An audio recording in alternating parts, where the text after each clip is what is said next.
చేయడానికి వైసీపీ కుట్రలు చేస్తుందని, రాష్ట్ర అభివృద్ధిని దెబ్బతీసిన ఆ గొడ్డలి పార్టీని అడ్డుకోవాలని ప్రజల్ని కోరారు. పేదలకు సంక్షేమం, యువతకు ఉద్యోగాలు, రాష్ట్రానికి శాంతి భద్రతలు కావాలని, రక్త చరిత్ర రాసేవారు స్వర్ణాంధ్ర చరిత్రను లిఖించలేరంటూ గొడ్డలి పార్టీ నెవర్ అగైన్ అని చంద్రబాబు వ్యాఖ్యానించారు. వేట కొడవళ్ల నుంచి గొడ్డలి దాకా ఎదగడమే వారి విధానం.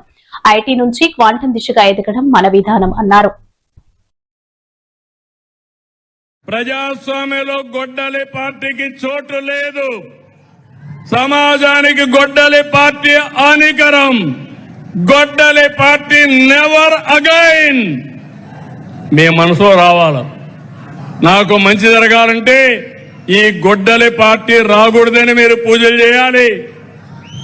అలాంటి వారికి దగ్గర పోవడానికి ఎవరు సాహసం చేయొద్దండి. ఎవరైనా మీ గ్రామంలో ఉన్నా నేను ఒకటే చెప్తున్నా, గొడ్డలి పార్టీ అంటే మీరు సహకరించద్దండి. సహకరిస్తే మీకు మీరే చెడు చేసుకున్నట్టు అవుతుంది. నేను రాజకీయాల్లో చాలా చూశాను, ఎన్నో పోరాటాలు చేశాను.